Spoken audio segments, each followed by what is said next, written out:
Affranchi de la publicité. Bienvenue à Zéro Pub.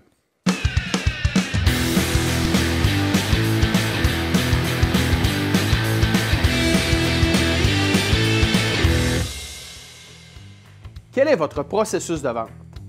C'est la question en fait que comme vendeur, on ne veut pas entendre, surtout si ça provient d'un supérieur immédiat. Pourquoi? C'est parce que souvent on va associer cette question-là avec « Ah non, j'ai oublié quelque chose dans mon processus » ou pire, « Ça y est, je vais avoir droit encore à un cours de vente ». Mais en fait, vous savez, on a une obligation comme vendeur de comprendre chacune des étapes, les maîtriser, si ce n'est à tout le moins que pour faire avancer notre processus dans chacune de ces étapes. Que vous vendiez des solutions d'affaires à 1 000 $ ou à 1 million, ça ne change absolument rien. Il existe 5 étapes dans notre processus et vous devez les maîtriser. Donc, la première de ces étapes-là, la prospection, celle qui fait qu'on est en mesure de trouver les bons clients potentiels, les rechercher et surtout les contacter.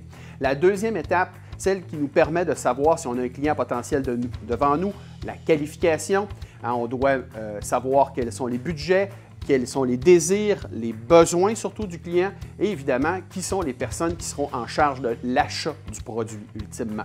La troisième étape, la démonstration, la présentation, c'est là où, comme vendeur, on fait la différence. C'est là où on marque l'imaginaire du client et c'est là qu'on fait rêver pour que le client désire acheter notre produit.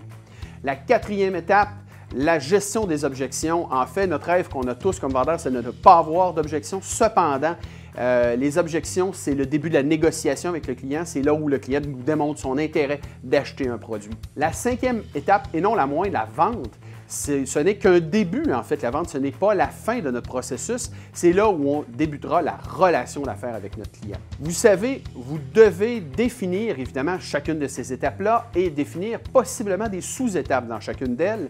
En plus, vous devez réfléchir aux outils que vous devez utiliser à chacune de ces étapes-là. Et enfin, vous devez réfléchir à votre ratio de conversion et au délai que nécessite l'aboutissement d'une vente étape par étape.